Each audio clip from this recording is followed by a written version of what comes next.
literature in prevajanja. Danes v Hrastniku poklanjamo velikanu slovenske kulture, Antonu Sovretu. Letos decembra bo minilo 140 let od rojstva velikega filologa, prevajalca in klasika, ki se je rodil v Šavni Peči med Hrastnikom in Zidanim Mostom. Svojim delom je Sovret lakoval pot slovenskemu prevajalstvu in s prevodi antičnih klasikov omogočil, da so brezčasne misli antične književnosti postale del našega jezika in naše kulturne dediščine. V njegovem opusu najdemo več kot 30 ključnih del antične književnosti, pa tudi prevode humanističnih in sodobnejših tekstov iz latinščine, nemščine in angleščine. V latinščino je prevedel tudi nekaj Prešernovih in Aškerčevih pesmi. Bil je izjemen poznavalec slovenščine, sooblikoval šolske čitanke, objavljal jezikovne članke in pomembno prispeval k pripravi slovenskega pravopisa iz leta 1962. Sovret je uveljavil nov slog prevajanja, ki ga je v naš jezik prinesla svežina slovenske moderne. Po njem se imenuje Sovretova nagrada, najvišje slovensko priznanje za književne prevode, ki jo Društvo slovenskih književnih prevajalcev podeljuje od leta 1964. Na oder vabimo letošnje nominiranke Stano Anželj, Anjušo Belehar, Julijo Potrč-Čavli, Barbaro Skubic in Staro Špelec. Z njimi se bo pogovarjala Breda Biščak. Kot zanimivost pa lahko povem, da je tudi ona Sovretova nagrajenka iz leta 2019 in da ji je bila nagrada podeljena prav pri nas, v Hrastniku. Drage dame, izvolite.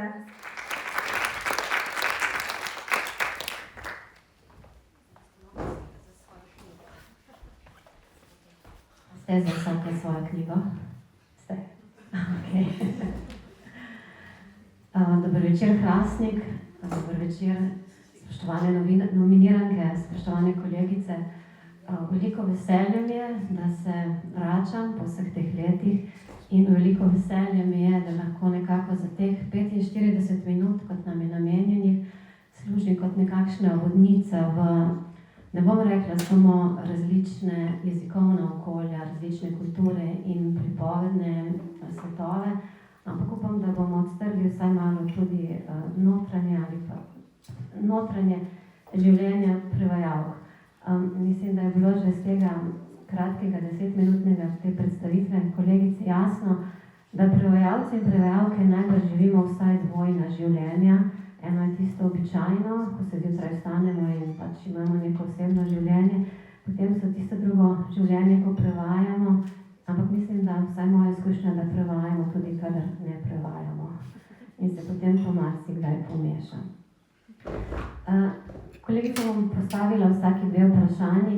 Moram priznati, da ko sem se pripravljala, sem imela ves čas v mislih strokovno publiko, tako da sem zelo vesela, da je zelo veliko tudi lokalne publike in upam, da bojo ta naša strokovna vprašanja zanimiva tudi za vas, da boste izvedeli, s čim se pravzaprav ukvarjamo, tako rekoč vsak dan. Včasih so ta vprašanja tudi malce bizarna, no? Ampak pojdimo konkretno vprašanjem. Še enkrat bi rada poudarila jezike in okolja, s katerimi se danes srečujemo. To so nizozemščina, češčina, estonščina, arabščina in ruščina. In morda se paradoksalno sliši samo prevajanje iz angleških jezikov. Jezik je samo eden, zdaj variant angleški več, ampak zelo sem vesela, da so tukaj danes vsi drugi jeziki, no, in vi kot njihove predstavnice. Morda samo še to, nekatere vas bom čikala, nekatere vikala, ker so pač naša poznanstva nekoliko različna. S tem bi pa rada nakazala, da tudi kadar prevajamo, ne moremo biti vedno dosledni. To je tako posebno zadeva, ampak pustimo zdaj to. Začeli bi tako po vrstnem redu prijemkov, torej Stana Anželj za prevod romana Tvorina uma nizozemskega avtorja Berenlefa. Morfem Plus je to in urednica Tjaša Koprivec-Vuga. Tvorina uma je pripoved o moškem, ki mu hitro napreduje Alzheimerjeva bolezen oziroma demenca. In prvo vprašanje je, kako se ta upad kognitivnih sposobnosti, kar je posledica demence, kaže na ravni jezika. Dober večer.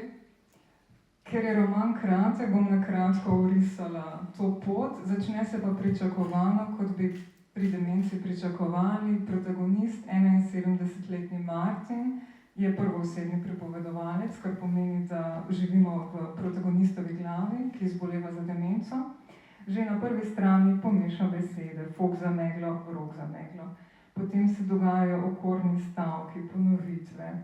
Vidimo, da kadar se znajde v stresnih situacijah, ima kratkoročni preklic, nima kratkoročnega preklica in takrat se skuša izgovornih situacij rešiti tako, da mu prihajajo daljnejši spomini. V njegovem primeru je to uradniški jezik, njegova služba, ker porajajo tudi tragikomične situacije.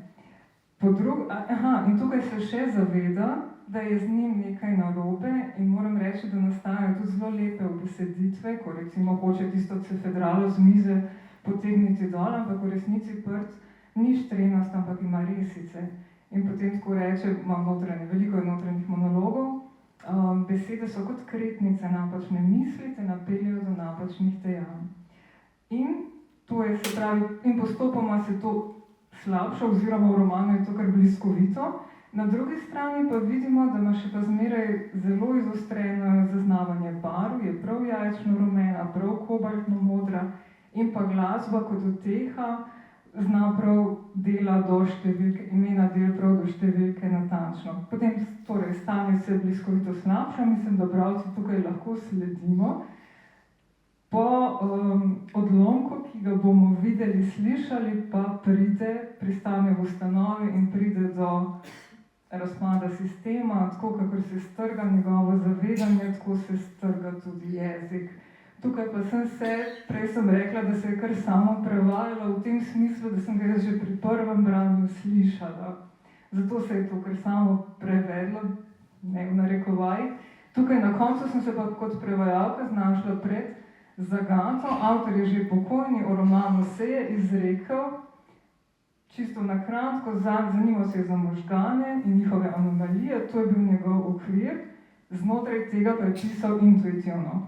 Jaz sem potem tudi intuitivno prevajala, ko pa so stavki izgubili smisel, koherenco, mi je pomagalo interpretacije, ki so že obstajale in potem v bistvu ti njegovi medklici dobijo smisel.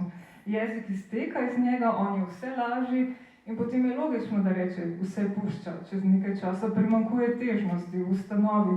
Krožnik so mi vzeli moj sidro, se pravi, da se točke povezati. Roman je doživel preporod, trenutno sem pogledala v več kot 20 jezikov, se prevaja ali naj bi bil preveden, tako da sem pogledala tudi v druge prevode. Seveda sem se v slovenščini morala potem odločiti sama. Ena zagata je bila, ker namreč protagonist se po predmeti, vse manj je jaz, vse bolje v tretji osebi, uporablja nedoločnike, trpnike, trpnik se mi je zdel umsko preveč aktiven za njegovo stanje, tako da sem to reševala drugače. In pa nekatera mesta se mi zdi so ostala tvorina Martinovih možganov. No, kot bralci, kot bralke včasih kar osupnemo, kako se iz nekega časa sedanjosti on preseli v preteklost. Gre za časovne prehode, ki morajo biti za prevajalko. Prevajalci moramo to tvorino besed še veliko bolj obvladati, kot se zdi. Kako ste se srečevali s to menjavo časov? Tukaj mi je prišla prav prevajalska rutina, ker delam prvo verzijo, ravno zato, da imam niti razpletene in ko začnem pileti, imam konec pred sabo. In tukaj je bilo to pomembno. Zdaj, ko sem rekonstruirala za nazaj, ko sem še enkrat prebrala, se mi zdi, ker je toliko ponavljam, kot rečeno, kadar se znajde v stresnih situacijah, da si že ustvariš prej ali slej, sploh pa kot prevajalka, potem tako asociativni svet njegov. Naprimer, Simič, jugoslovansko ime, samomor v Kani, najverjetneje preživel taborišče, druga svetovna vojna, lakota, Američani, živi v Ameriki, notranji monolog v angleščini ali v nizozemščini, Imko, sestankovanje, ribolovne kvote, Bon, začasno, Pariz, nezvest veri, prvič intimen s Karin, točajka v baru ni Karin, učiteljica klavirja zaljubljen, pomočnica na domu ni učiteljica klavirja, Kis povožen, njegov pas Robert pa ostane z njim, ga prepozna do zadnjega. Skratka, na ta način in potem se mi zdi, ko ima bralec to pred sabo in pa svet je obvladljiv, on je upokojenec, zima je in se vse krči tudi zaradi bolezni. Se pravi, to je obvladljivo, da sledimo in na začetku je tudi tako, da njegova žena Vera je norma. Tako da tudi, kadar se zastrižemo, da nekaj se ne sklada, lahko rekonstruiramo za nazaj, kaj se je v resnici zgodilo. Ko pa potem Vera začne napletati z njim, pa se mi zdi, da je bralec že toliko, je prvoosebni pripovedovalec, ampak gleda kot kritični bralec od zunaj. Tako da mislim, da že vidi, sluti, kaj se dogaja. Čist na tehnični ravni je pa bila tukaj potem posledica časa. No? Hvala, Stana Anžel. In sedaj bi se iz tega nizozemsko-ameriškega sveta preselili v Evropo, na Češko, pa vendar ne samo na Češko, saj v tem romanu zelo veliko potujejo. Torej, Anjuša Belehar, to je prevod romana Pot na jug češkega avtorja Mihael Ajvas, sanje in urednica Andreja Udovč. Prvo vprašanje, Anjuša, gre za strukturno, to je ta roman, dolg je 35 avtorskih pol, to bom povedala, zakaj potem poudarjam. Torej, gre za dolg roman, strukturno kompleksen roman, kjer pa imamo tudi veliko filozofskega ozadja, ki ga je potem treba prenesti s pravimi besedami v leposlovje. In potem imamo eno zgodbo, ki prihaja v drugo zgodbo in na to tretjo zgodbo in tako naprej. Kaj je bilo najtežje za vas kot prevajalko? Dober večer. Kar nekaj časa je že preteklo, odkar sem končala in je za nazaj gledati prevode vedno tako, meni se vedno zdi nič. Nič ni bilo težko, vse je bilo super, zelo sem uživala. Sicer pa, kot v vsakem drugem prevodu, se mi zdi, da tiste stvari, ki delujejo najbolj enostavne, se na koncu izkažejo za najbolj zahtevne. Ne? Tako da recimo, češčina prenese neke druge stvari kot slovenščina in v prvem branju se mi je zdelo, to ne bo tak problema. Ne? Potem pa sem ugotovila, da češčina takšna kot je, ne, jo Ajvas uporablja v bistvu kot način ritmiziranja romana. Ne? Se pravi, ne samo, da je treba potem jezik prevesti v neko berljivo, tekočo slovenščino, ne? Ampak je bilo hkrati treba biti tudi previden oziroma pozoren na to, da bo ta nov ritem v slovenščini imel isti učinek kot v češčini. Ne? In sicer s tem istim, on je z ritmom tako ponazarjal recimo eno tako plovbo, ene take valove, prilive, odlive. Ne? Tako da to se mi je zdelo v bistvu najtežje. Ne? Kar se tiče teh žanrskih menjav in zgodba v zgodbi, je pa v bistvu bilo mogoče to malo lajšanje, no? Zato ker tak dolg prevod bi lahko verjetno postal malo monoton. Tako da je bilo v bistvu prijetno to, mislim, meni je bilo to prijetno, no? Da tudi kot bralki, ne, je to menjavanje in potem, ko sem prevajala, se mi je zdelo, da v bistvu prevajam ne samo en roman, ampak da jih je več. No, s tem ste malce že govorili na moje drugo vprašanje, poudarila sem to strašno dolžino 35 avtorskih pol, morda za tiste, ki ne živite s prevajalkami.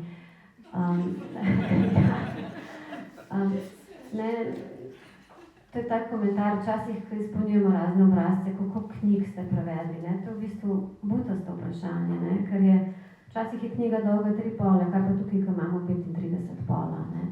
To bi rada, to relativnost ponazorila. Ampak o dolžina prevoda običajno ni neka prevajalska kategorija, ki bi se posvečala veliko pozornosti. Nekako samo po sebi umevno je, da prevajalci prevedemo vse, celotno in to na isti ravni, ne? Na isti ravni kakovosti. In kot ste sami omenili, ne, kot je omenila strokovna komisija, tukaj imamo žanrski pluralizem. Kako to izgleda? To ste že malo povedali, ta prevajalski ultramaraton. A ne, tukaj ne gre samo recimo za tek na dolge proge, gre za tudi tek čez ovire, gre morda za kak tek rikvart, skratka. Kako je, če prevajate dolgo knjigo, kjer je en kup žanrov in kjer mora še jezik valoviti, kot ste rekli? Ja, najprej mislim, da bralci vsekakor morajo zahtevati, da je vsak preveden roman kakovostno stabilen. Kar pa se tiče maratona in ultramaratona, je pa dobra stvar tega, da ponuja tudi več razgledov, ne. Tek na kratke proge pač se pokrajina manj menjava. No, tako kot sem pač prej že rekla, ne, to menjavanje žanrov je bilo pač luštno. Je pa tudi, ne, da ni stvar v tem, da bi recimo vsako poglavje bilo napisano v nekem drugem stilu, ali pa, ker tukaj imamo recimo nek detektivski okvir, pa potem filozofske traktate, malo eseistično pisane, fantazijo, vse, ne. Ampak te stvari prehajajo čist fluidno med sabo, ne. Tako da ja, mogoče potem je to malo težko, ne, ker moraš ujeti zadevo, ne, ampak ne vem, to se mi je zdelo...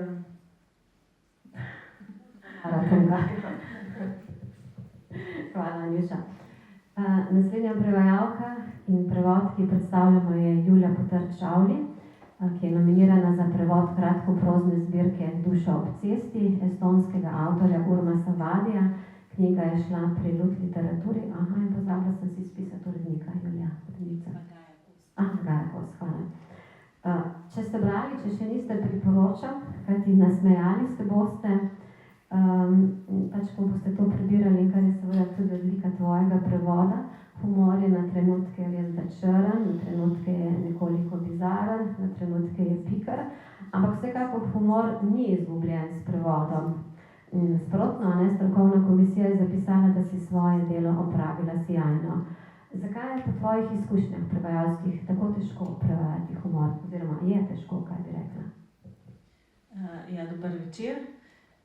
Mislim, da humor je ena taka zanimiva stvar, no, da ponavadi bolj, kot se nek avtor recimo trudi biti zabaven, manj je to posrečeno, vsaj meni se tako zdi. In pri Urmasu Vadiju mi je bilo pa zelo všeč ravno to, me je zelo pritegnilo, da imaš občutek, da on se v bistvu ne trudi sploh zabava, da on pač ni za neke take, ja, včasih absurdne, včasih malo bizarne situacije, ampak ne zato, da bi v bistvu zares zabavo, ampak ta humor nekako zelo naravno pride, no. Moram pa reči, da je prav humor tak, njegov je tak igriv, fin, ki mi ustreza, da je to prav en vidik, ki mi zelo leži. Tako da jaz prevajam tudi veliko otroške in mladinske književnosti, no, že prej sem omenila Tineta in Mineta. In tudi tam, to je tudi recimo so take zelo zabavne knjige. Tako da ja, mislim, da je tukaj nekaj, kar mene pritegne in lahko rečem, da prav se mi zdi finski, estonski avtorji, no, se ne moreš posploševati, ampak veliko je takih, ki se znajo tudi nekako iz sebe malo pohecati, no, imaš ta občutek, da oni znajo tudi to. In to mi je tudi taka ena prvina, ki jo cenim, no, ker se mi zdi fajn tudi v literaturi. Drugače pa moram za to knjigo še povedati, da je v bistvu to, kolikor vem, prvi prevod iz estonščine neposredno za odrasle. Tako da prej sem prevedla že približno 15 otroških in mladinskih del iz estonščine, ta je pa mislim, da prav prva za odrasle. In tako da sem še posebej ponosna, no, na ta prevod. Super se mi zdi tudi, ker so kratke zgodbe, no, ker tokrat tudi zraven nominirane. In tudi jaz sem zelo vesela te pluralnosti jezikov danes, no, tako. Glede na to, da prevajam iz dveh manjših jezikov, iz finščine pa estonščine, ne, v še en manjši jezik. Tako da prijatelji včasih že hecajo, a boš našla še kakšen manjši jezik, iz katerega se ga boš naučila, in odgovor je ja, naslednjo se bom naučila pa islandščino. Julija, v določenih segmentih ta avtorjev humor temelji tudi na uporabi besed oziroma sopomenk različnih jezikovnih registrov. Prevajalci s to besedo registri mislimo, ne, eno je knjižni jezik, eno je pa recimo pogovorni jezik. In zato je potrebno, da imamo dobre slovarje, da lahko pogledamo, kaj kakšna beseda pomeni, ali ima kakšen podton, ali ima kakšno konotacijo. Kako je tukaj s tem na tem izjemnem področju estonsko-slovenskega prevajanja? Ali imamo slovarje, ali treba prevajati preko angleščine? Kaj to pomeni, oziroma preko katerega jezika? V bistvu ni estonsko-slovenskega slovarja, s katerim bi si jaz lahko prav zelo pomagala. No? Tudi nisem sploh, ne vem, ali mogoče obstaja kakšen manjši žepni, no? Ampak ne uporabljam estonsko-slovenskega slovarja, največ si pomagam v bistvu s temi se pravi, razlagalnimi slovarji, tako kot je za slovenščino pač SSKJ. Imajo tudi Estonci odlične slovarje, ki so in estonski in finski sta v bistvu prosto dostopna na internetu, kar je krasno. Imajo tudi zelo dober slovar estonsko-finski in obratno, tudi v bistvu zastonj dostopen.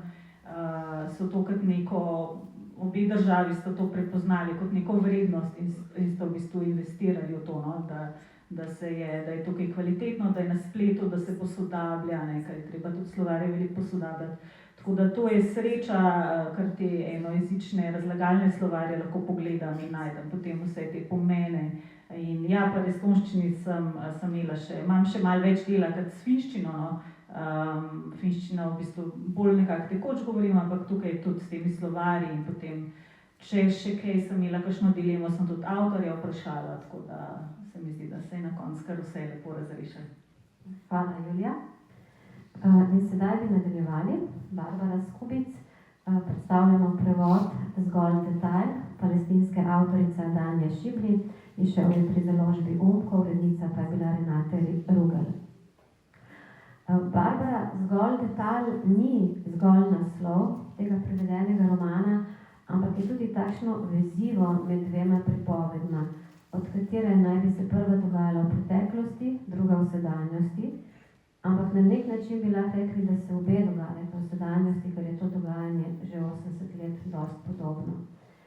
Strokovna komisija je roman označila za diptih. Kako se ta dvopolnost kaže na ravni sloga pisanja? Dobro večer. Ta detajl, ki ga omenjaš, ni desetika. Če se strinjaš. Ta detajl, ki ga omenjaš, je datum. In sicer datum rojstva protagonistke v drugem delu, ki je datum zločina, ki se je zgodil 25 let pred njenim rojstvom. In ta detajl, zato ker se je pač zgodil na dan njenega rojstva, je edina stvar, ki ji pri tem dogodku, pri tem zločinu iz preteklosti sploh zbudi pozornost, ker sicer bi šlo to mimo nje, ker je to tako nekaj vsakdanjega, nekaj tako običajnega, da če ne bi bilo te majčkene podrobnosti, potem se sploh ne bi ustavila pri branju časopisa. Druga stvar je seveda zgolj detajl,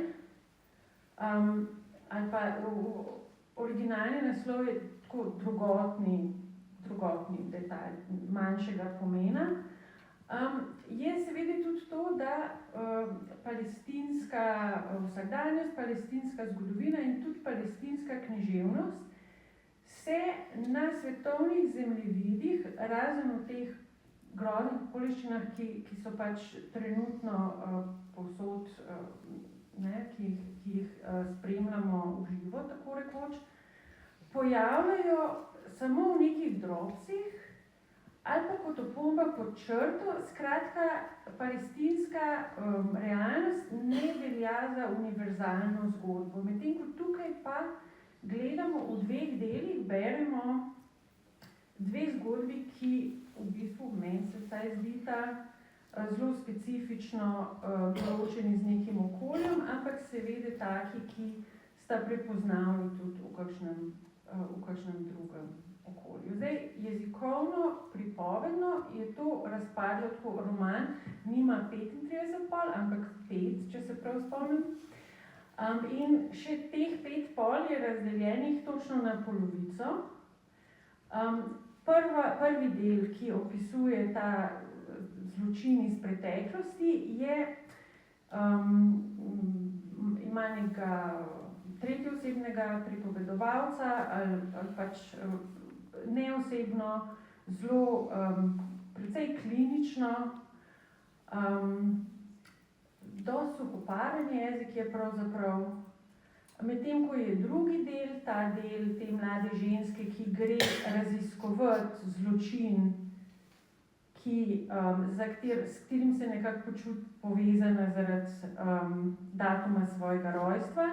To je pa pač prvoosebna pripoved, njeno doživljanje in gledamo pač vse skozi njene oči.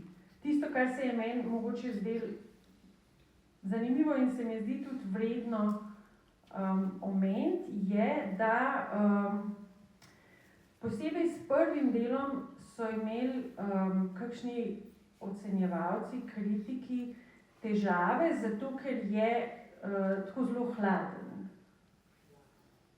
In je bil komentar, da je pač izraelska vojska predstavljena kot popolnoma enobarvna, enoznačna, da ni nobenih nijans. In to je seveda zavestna odločitev avtorice, ni njena dolžnost, da bo izraelsko vojsko nekako čustveno barvala, da jim bo dajala vzroke ali kakorkoli. Skozi vsa ta opisovanja, ponavljanja, to je pač neka mašinerija, ki se je tam vzpostavila in ona to predstavlja. Tako da to, kar se jezikovnih teh vprašanj tiče mogoče. Prevajalci vemo, da ne prevajamo samo jezika, ampak da moramo poznati tudi okolje oziroma zunaj literarno resničnost, v katerem je izvorno delo nastalo, in to še zlasti velja za ta roman. Če dam konkreten primer, sama sem denimo šele pred kratkim v nekem intervjuju prebrala, da so Izraelci za Palestince uvedli različne tipe osebnih dokumentov, kar je tudi omenjeno v romanu. Strokovna komisija poudarja, da si se kot prevajalka izognila, navajam, skušnjavam barvanja ali dopolnjevanja prvega dela, konec navedka. Mene pa zanima, ali si kot prevajalka imela skušnjave, da bi kje dopisala kakšno opombo, v kateri bi pojasnila neko zgodovinsko oziroma politično ozadje reali, kot so recimo prav te različni tipi osebnih dokumentov. Ne. Več razlogov je za to. Jaz čisto osebno opombe mi niso zelo ljube. Druga stvar, ki se mi zdi pa pomembna in se mi zdi vredno poudariti, je pa, da jaz imam veliko zaupanja v slovenskega bralca. Res. In to je, meni se zdi, ker jaz pač jamrala v videu, kako sem tukaj osamljena, imam pa seveda celo mrežo kolegov, ki prevajajo iz arabščine v druge jezike. In oni se non-stop pritožujejo, kako je treba, ko v vrtcu ljudem razlagati, da prevod je pač prevod, da ne je treba tudi kaj si zraven prebrati, pa tako. Jaz pa tako sedim in rečem, jaz pa nimam teh problemov. Meni je pa absolutno jasno, da če bom jaz napisala, da je ta punca rabila, da svojo osebno izkaznico ni mogla iz Ramale v Jeruzalem in si je sposodila od kolegice osebno izkaznico, ki mi je pa dovolila, da je šla iz Ramale v Jeruzalem in da stražar ne bo nič reagiral, zato ker jim itak vsi isto zgledamo, in kako so potem tisto avto najemali in to slovenski bralec ali bo razumel, ali bo šel pa pogledati. Tako da... Hvala, Barbara. In sedaj še zadnja nominiranka, pač po abecednem redu, zadnji prevod, Sara Špelec, torej nominirana za prevod romana Srebrni golob ruskega avtorja Andreja Belega. Roman je šel pri založbi Sanje, urednika pa sta Andreja Udovč in Rok Zavrtanik. Sara, če smo prej govorili, da je prvi del predhodnega romana zgolj detalj kliničen, samo kamera, vsekakor to ne velja za vaš prevod, za jezik, s katerim ste se srečevali. Prva beseda, ki je meni padla na pamet, ko sem brala ta roman, je beseda baročno. Ampak to, ko pravi ta predelnik, je mišljen v prenesenem smislu, ne? Torej ni mišljen torej kot prevod nekega dela iz ruščine, ki je nastalo v obdobju baroka, ampak vsaj meni jezik deluje obloženo, saj se ves čas avtor poigrava zvočno platjo besed in z notranjimi rimami in kako bi sami strokovno bolj pravilno opisali njegov jezik. Kaj ga treba postaviti v slovenščini? No? Ja, strokovno se temu reče, čisto temu slogu Belega, ki so ga zaradi prav vsega, kar ste zdaj opisali, ga primerjajo z Joyceom, nekateri tudi, se imenuje ornamentalni slog. Tako da je nekako blizu temu baročnemu. Ja, je bila kar zanimiva divja vožnja skozi tale roman, kot je Anjuša prej rekla, da jaz v resnici nikoli ne znam na začetku presoditi, koliko je nekaj zahtevno. Ker jaz berem in se mi zdi, vse to bo pa fino, tu tako lepo teče, pa še malo se rima, pa tu, fino, tu si pa neke besede izmišljuje, to bo meni krasno. Končalo se bo tako, da sem bila 6 mesecev zaprta v stanovanju, podhranjena ne, je nasprotno, ampak pustimo to. Strašansko zahteven tekst, ampak mene je hranilo tudi to, da sem ves čas imela občutek, da res nekaj tako genialnega prevaja. In vsak nov stavek, kjer je bilo treba iskati novo zvočno podobo, ki se vnema bodisi znotraj istega, bodisi z nečim prejšnjim, pa seveda trudiš se, da ne bi bilo preveč lajnasto. Ne? Po eni strani mora biti baročno, po drugi strani mora biti pa zelo sodobno.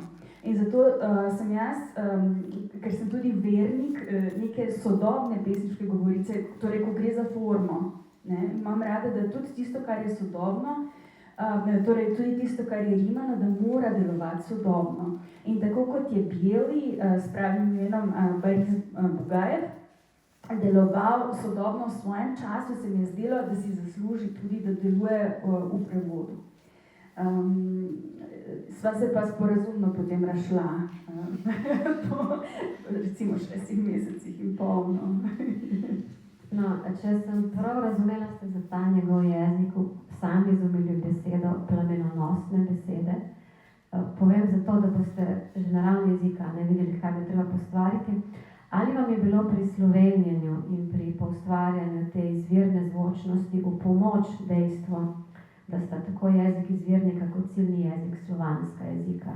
Oziroma, če vprašam bolj preprosto, ali je dejstvo, da ste prevajali iz ruščine in ne denimo iz nemščino, kaj olajšalo iskanje pomenskih in zvočnih ustreznic?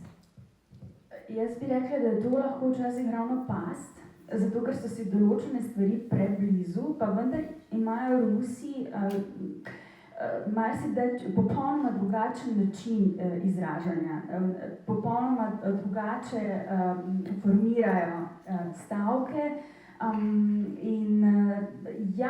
Kar mi je bilo blizu, je to, da imate tako ruščina kot slovenščina pomičen naglas, ne, kar ne bi veljalo, recimo, če bi prevajali iz hrvaščine, iz katere tudi občasno, ali pa srbščine, ali pa tudi, recimo, češčina, večina slovanskih, razen bolgarščina, ruščina, beloruščina, slovenščina, skratka.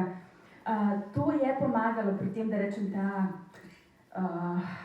flow, no, v lepi slovenščini sem se zdaj izrazila.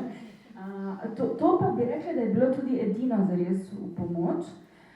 Vse ostalo pa ogromno je bilo tudi nekih avtorjevih invencij. Čisto njegov idiolekt, Potem ogromno bilo različnih jezikovnih registrov, kjer se je visoka ruščina znašla na isti strani in potem spet čisto govorica ljudstva, kot bi se reklo. Skratka, zanimivo mi je bilo tudi, ker se ves čas poigrava z Gogoljem kot svojo referenco in to prav s tem tekstom, ki ga zdaj prevaja.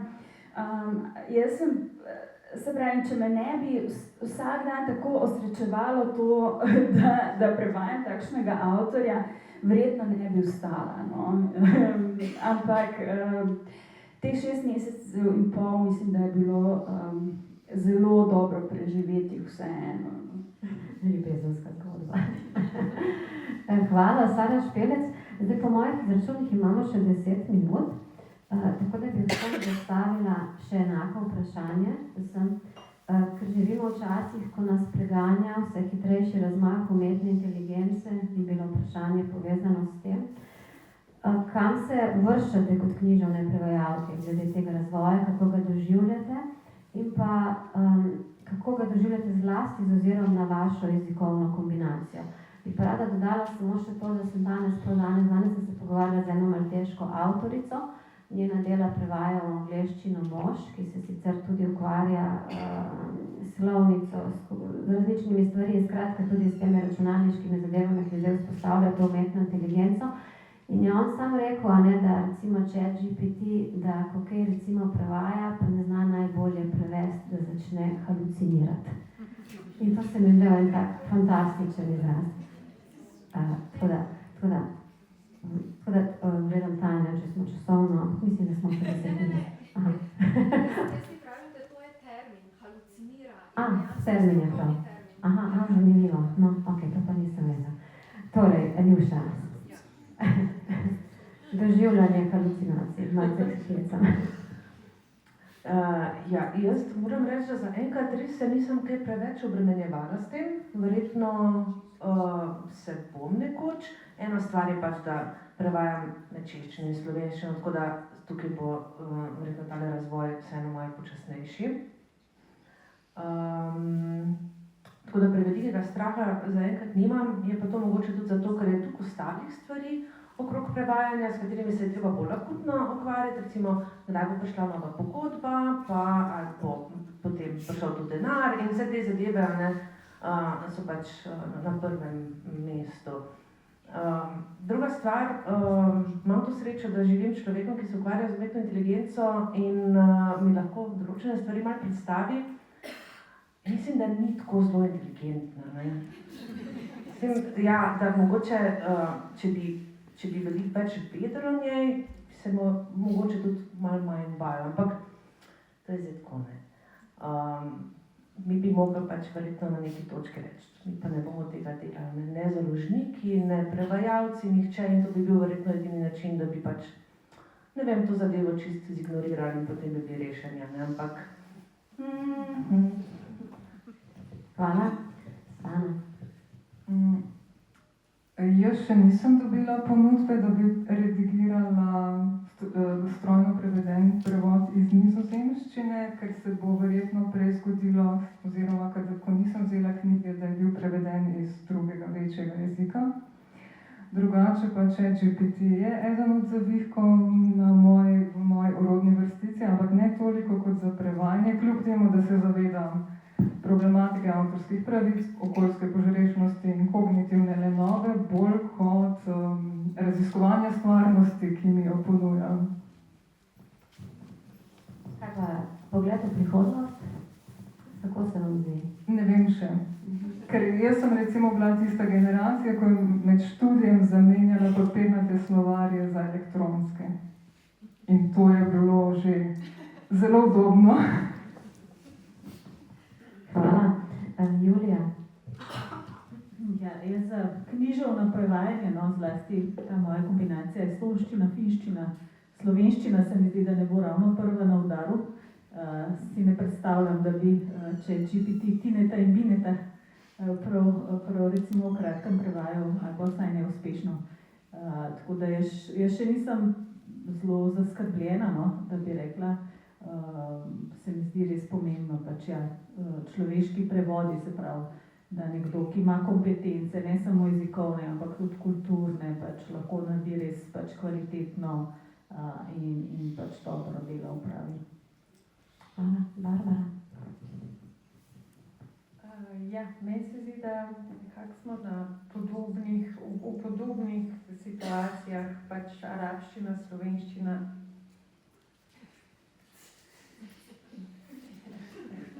Zdaj, za arabščino pride prav.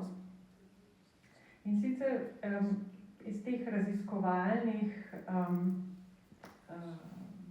jaz se ga izogibam, malo zaradi avtorskih pravic, malo pa zato, ker je energetsko tako potraten, pa malo tudi zato, ker ne bom jaz zdaj njega učila, da me bo potem spravil kruh, a ne.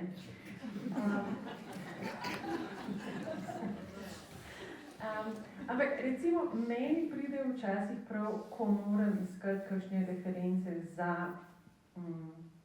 tisto, o čemer sem tudi govorila v videu, ne. Če si priučen prevajalec, potem ti zmanjka vse tisto, kar obdelaš kot študent tega jezika. Historična gramatika, srednjeveška književnost, v mojem primeru bi bila predislamska književnost. Skratka, za iskanje citatov in iskanje kontekstov meni pride zelo prav. Še posebej, če se nekaj nanaša na... Obstaja neka knjiga, jaz jo zelo priporočam, v angleščini je, ki je umetnost upadanja na zabave v srednjeveškem Bagdadu. The Art of Party Crashing in Medieval Baghdad je to v angleščini. No, in če jaz rabim nekaj iz abasijskega dvora, potem ChatGPT zelo pomaga. Je pa res, da ne samo halucinira, ampak tudi laže. Hvala, Barbara. Še Sara, kako se na ruski fronti, če to rečemo. No, ker je Barbara ravno s psom zaključila, bi jaz nadaljevala z Mačkom, ki je moj soprevajalec, to je treba povedati, ne, da on zelo budno in burno spremlja, kaj počnem in mi taca po tipkovnici in je tudi eno čudovito rusko kletvico, edina stvar, ki jo je smiselno zapisal, ko se je sprehodil čez njo, pa ne bom zdaj povedala, mogoče na afterju, zakaj je šlo. Kaj je to ChatGPT, ste rekli? Ne poznamo, seveda, ja. Tudi vsi ti razlogi, ki so bili našteti, tudi jaz se trudim, da bi ga spraševala določenih, ker jaz ga uporabljam kot Google na steroidih, kar tudi je. To je v resnici internetu za nek način. Ne?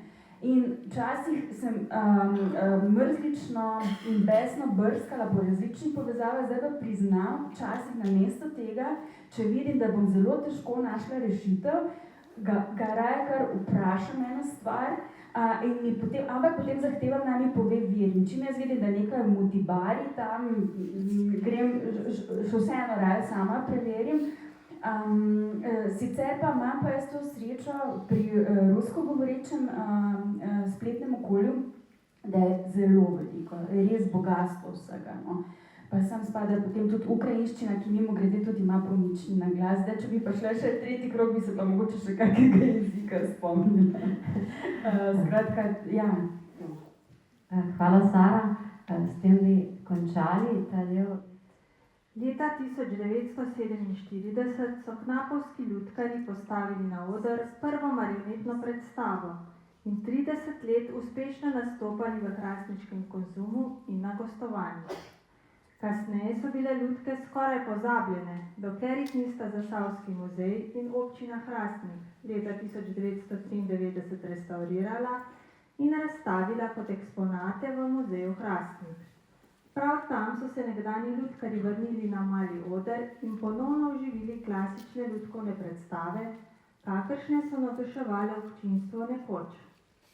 Leta 2010 je bilo ustanovljeno Društvo marionetno gledališče Jurček, ki skrbi, da se bogata kulturna dediščina in tradicija knapovskih marionet nadaljuje.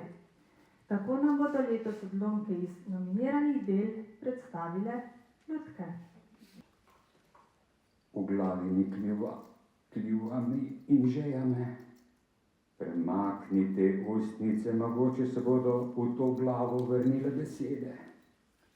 Prižgi luč, Priden fant. Odkot prihajam? Kot dvig iz brezna, pa tako toplo je, ven moram. Ja, potem pa pojdi. Si nisi včasih postelje z nekom delil? Ped za pedjo. Na srečo na hodniku gori luč. Lesen pot, ravne deske. Svojem se raje izogni.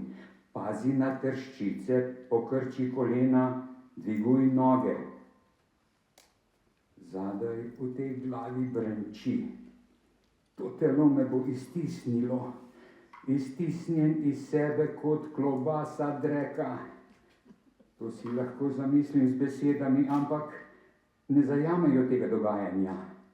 Zgodi se sočasno, mimo moje volje. Spet tiševa govorica. Stikalo za luč je ponavadi desno od vrat. Tudi tukaj. Živjo pes, pomahaj, ne govori. V glavi mi razbija. Ali razbija v hiši? Previdno odgrnem zavese, odstopim za nekaj korakov. V črni šipi stojijo klavir, pisalna miza, soba. Vame zre starec v pidžami, z votlimi črnimi očmi in dolgimi mršavimi belimi dlanmi posnema živega. Zdaj navzven obrine dlani, braneče podrži pred prsi, hitro zagrni zavese. Tvarina uma, prevod iz nizozemščine, Stana Anžel.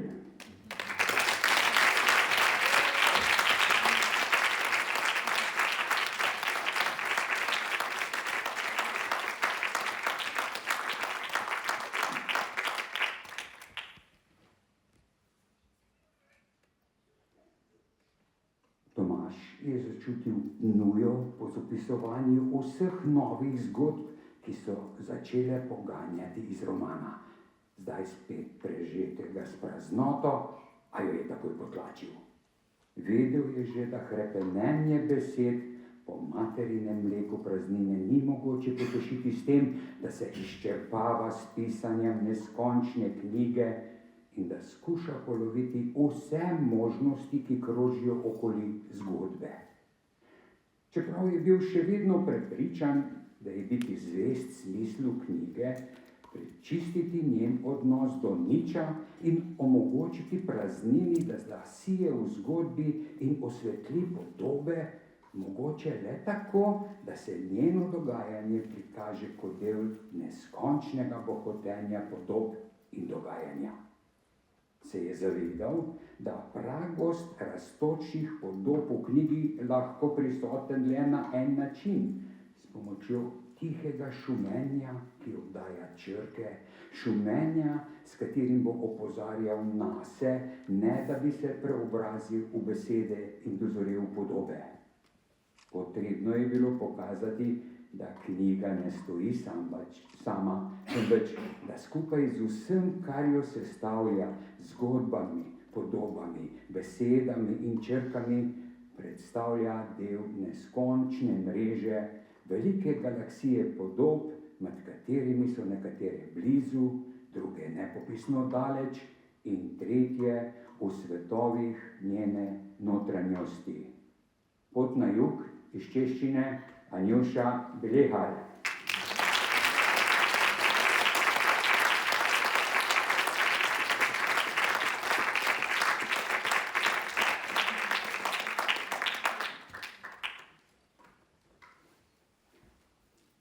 Popoldne sem srečal Volodjo. Sedel je na klopci v hiši in ko me je videl priti ven, mi je pomignil čez, naj pridem bliže. Šel sem. Moja predstava o Volodji ni bila skladna s tem, kar sem gledal pred sabo. Niti slučajno ni bil beloruski Jan Kaplinski, niti malo mu ni bil podoben. Prepoznal sem ga le po parfumu. Iz otroštva se spomnim kolonske, ki se je imenovala Saša. Mogoče si jo je Volodja nabavil še v sovjetskih časih, kjer je imel veze. In zdaj je imel zaloge dovolj do konca življenja, mogoče celo za 2 ali 3 življenja, če se je tako polival z njo. Celo zunaj ga je vonj obdajal kot oblak. Toda sam možakar je bil nizke rasti in žilav, hodil je togo. Nosil je vetrovko, obut pa je bil v čevlje, ki so bili najverjetneje beloruske izdelave. Bil je obrit, a zadaj na vratu je imel par zvitih dlak, ki jih očitno ni videl v ogledalu, ali pa se njegovi togi prsti niso mogli stegniti tja zadaj. Nekako ni spadal v podobo Kazablanke, kjer so vsi lepi.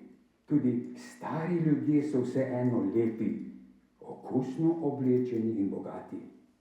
Volodja je bil samo star in Belorus. Duša ob cesti, prevod iz estonščine, Julija Potrč Šavli.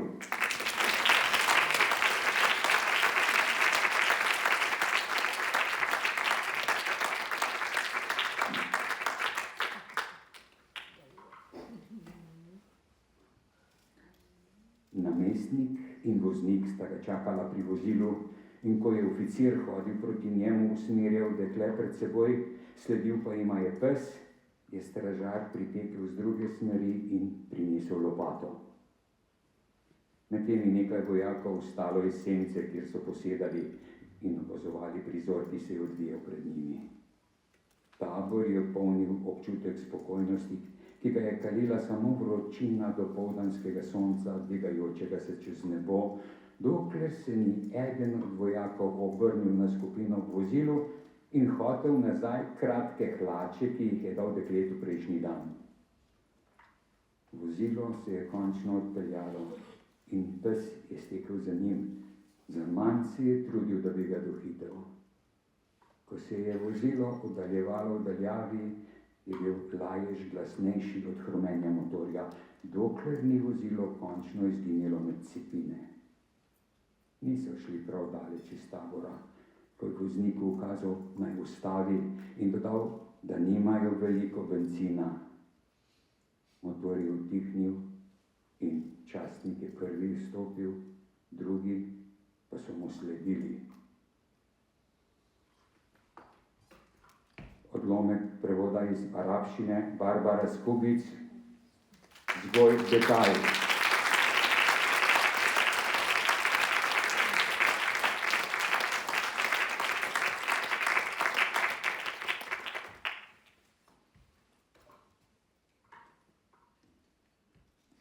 Sen zahoda mu je že ušel in sen je že zašel. Pomisli na to. Premnogo besed, zvokov, znakov je zahod izbruhnil, da bi osupnil svet. Toda te besede, ti zvoki, ti znaki so kot zadihani volkodlaki s človeško opremo. A kam gre? Ruske besede pa so posvečene. Izrečeno ostane neizgovorjeno. Besede, v molitev spremenjene, kot bi v zraku razneslo čašo zlatega vina. Goreči dragulj brizgne sončno svetlobo in se ti nepotešenemu razlije po blatu pred noge. Neznance pa vztrajno iz minute v minuto vabijo na ogled zlatih kapelj dežja. To je nauk zahoda. Tam so knjige, vrhovi modrosti in znajnost, polne besedne brozge. Izgovorjene besede zagovarjajo lasten življenjski slog, to je zahod. Beseda tam ni duša, neizrekljivo ne pekli, ne hrepeni po neizrečenem.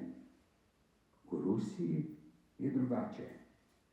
Ljudje poljan, gozdov ne paradirajo v besedni obleki. Njihovo življenje ni paša za oči, njihove besede so bedne.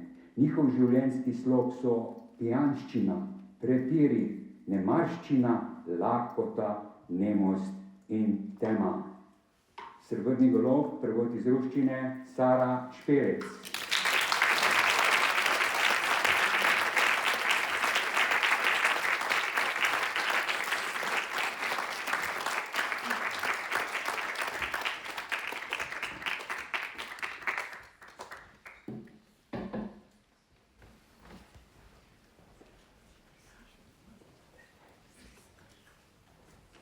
Nastopil je čas, ki ga že vsi nestrpno pričakujemo, zagotovo pa najbolj naše nominiranke.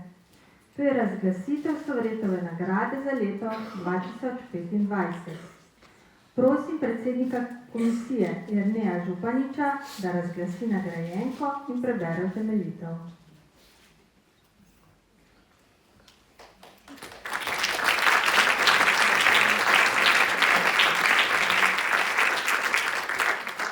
Lep dober večer. Ja, delo je bilo težko, dela je bilo veliko. Bilo je pa tudi prijetno, za kar se zahvaljujem svojim kolegom komisarjem. Čestitam seveda vsem nominierankam. Odločali smo se do tik pred zdajci, še čez vikend nadaljavo. Zdaj pa res mislim, da ni dober čas, da bi še kaj preveč okolišil. Tako da Sovretovo nagrado 2025 prejme Julija Potrč Šavli.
In še naša utemeljitev. Julija Potrč Šavli prevaja iz angleščine, finščine in zadnje čase tudi estonščine. Za neindoevropske jezike, kot je finščina, sploh pa za tiste, ki so povrhu še manjši, kot velja za estonščino, prevodna zastopanost nikakor ni samoumevna. Zato je še toliko bolj dragoceno, kadar se jim posvetijo vrhunske prevajalke oziroma prevajalci. Julija Potrč Šavli je nedvomno ena takšnih. Že precej na začetku svoje prevajalske poklicne poti je za prevod skrivališč Petrija Taminena prejela nagrado Radenke Vrančič, odtlej pa slovenske bralce vestno zalaga z odličnimi prevodi tako del za odraslih, kot tistih namenjenih mlajšim. Prevod Duše ob cesti Urma Savadija, ki je leta 2024 izšel pri založbi Ljud literatura, ni njen prvi prevod iz estonščine nasploh, je pa prvi za odrasle bralce. Gre za kratkoprozno zbirko avtorja, ki sicer ustvarja v mnogih zvrsteh. Je novinar, romanopisec, dramatik, tudi režiser, tako gledališki kot radijski. Predvsem slednje se izrazito kaže tudi v naši zbirki, v odličnem občutku, s katerim so izpisani dialogi in v subtilni karakterizaciji literarnih oseb, ki pred nami ostajajo kompleksne, večplastne in izdelane. Znak vrhunske kratke proze, ki na nekaj straneh zgoščeno postori vse, kar v precej daljši obliki denimo doseže roman. Julija Potrč Šavli se obojega, tako dialogov kot karakterizacije, loteva spretno in z občutkom za detalj. V dialogih pretanjeno poustvarja pogovorni jezik, vanj nevsiljivo vpleta ustrezne slovenske frazeme, pogovorne izraze pa uporablja pogumno, a vselej odmerjeno in brez pretiravanja. Situacije, ki jih spremljamo v zgodbah, tako ostajajo žive in zlahka predstavljive, ter učinkujejo, kot bi jih gledali, ne brali.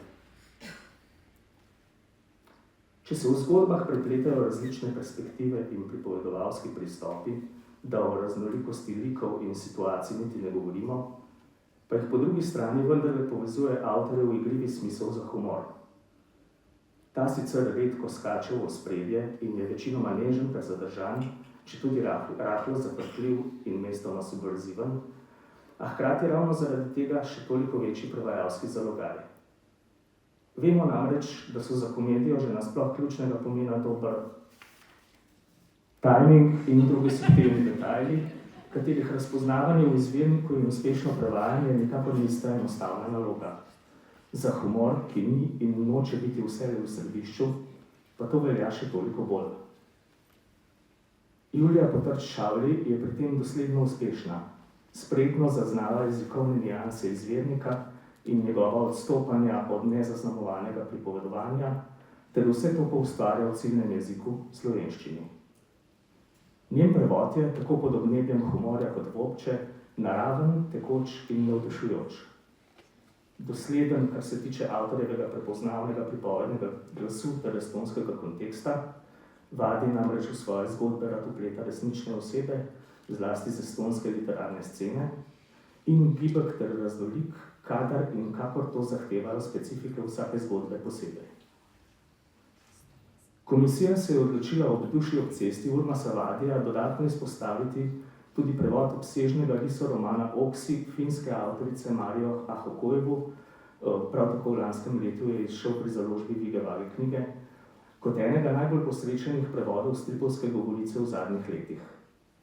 Prevod Julije Potrč-Šavli se odlikuje po natančni poantiranosti, kakršno terja stripovska specifika, torej minimalen verbalni del, dodatno omejen s prostorom na sliki in po celi paleti odtenkov vsebinske in formalne poetičnosti, kakršno narekuje mitološka tematika tega dela, ki vendarle ni tipičen strip, pa karkoli naj bi tipičen strip že bil. Poseben prevodni bombonček je pri tem tudi nov prevod uvodne kitice finskega epa Kalevala. Duša ob cesti in Oksi tako skupaj pričata, da se Julija Potrč-Šavli odlično znajde v različnih literarnih zvrsteh in jezikovnih legah.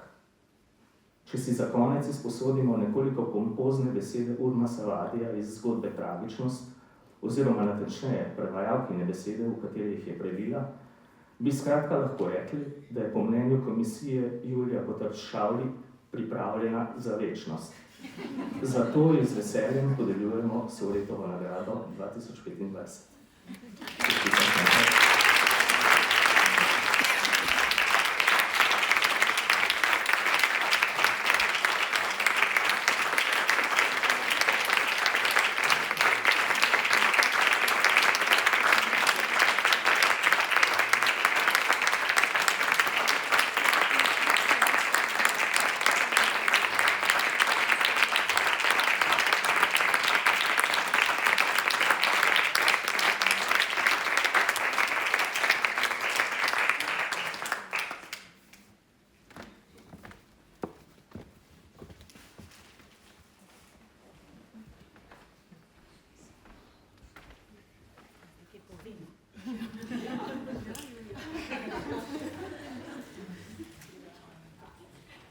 Hvala lepa.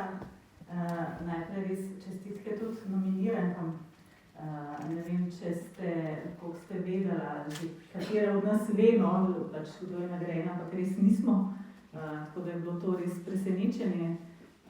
Hvala lepa komisiji, da je prepoznala izjemnost v mojem prevodu. Res sem zelo vesela, da lahko pač v slovensko okolje prinašam manj znane jezikovna področja, kakršno sta finsko in estonsko. To me izredno veseli in rada bi še razširila ta nabor, kot sem omenila že prej, tako da jaz upam, da bom še dolgo lahko prevajala in vas navduševala z novimi prevodi. Hvala lepa.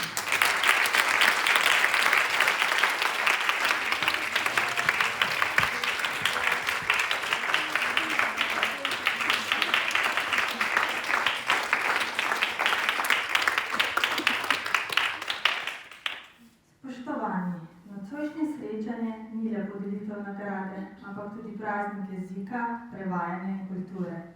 Naj bo letošnji poklon Antonu Sovretu opomin, da bomo še naprej cenili in podpirali tiste, ki gradijo mostove med jeziki in kulturami.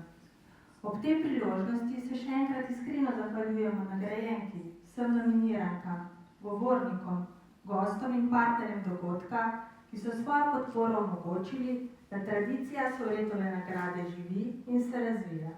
Iskrena hvala, da smo vas lahko petič gostili v Hrastniku. Izkoristila bi še priložnost in vse povabila, da si to soboto vzamete čas in se udeležite 22. pohoda po Sovretovi poti v rojstno vas Šavna Peč. Pohod bo organiziran ob vsakem vremenu. Slavnostna govornica bo lanska Sovretova nagrajenka, prevajalka iz francoščine in angleščine, Ana Barič-Moder. Na koncu vas vabimo še po ogledu razstave v okviru večkrat nagrajenega raziskovalnega projekta Zgodovina slovenskega literarnega prevoda, ki ga je sofinancirala Javna agencija za znanstveno raziskovalno in inovacijsko dejavnost Republike Slovenije.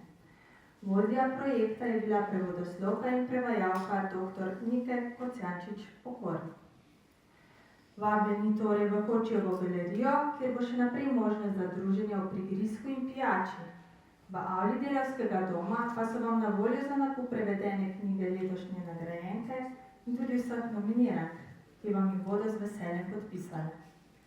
Sedaj pa je čas, da našo prireditev zaključimo, in sicer s pesmijo Dan neskončnih sanj. Mešani pevski zbor Prosavus, oder je vaš.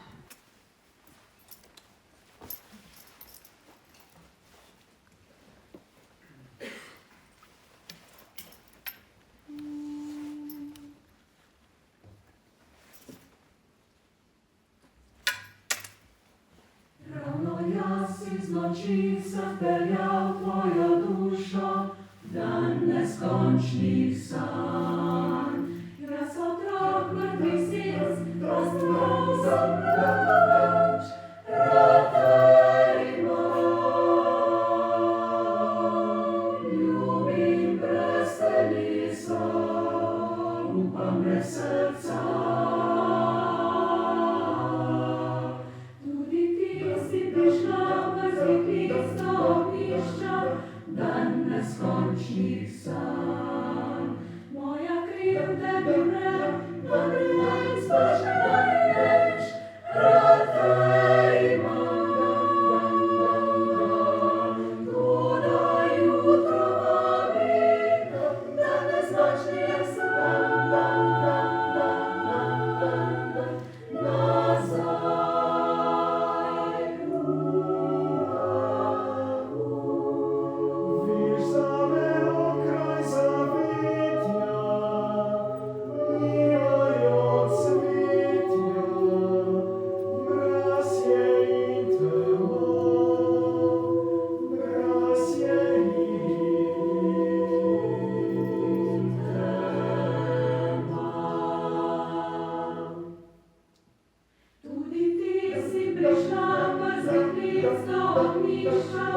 Dan neskončnih sanj.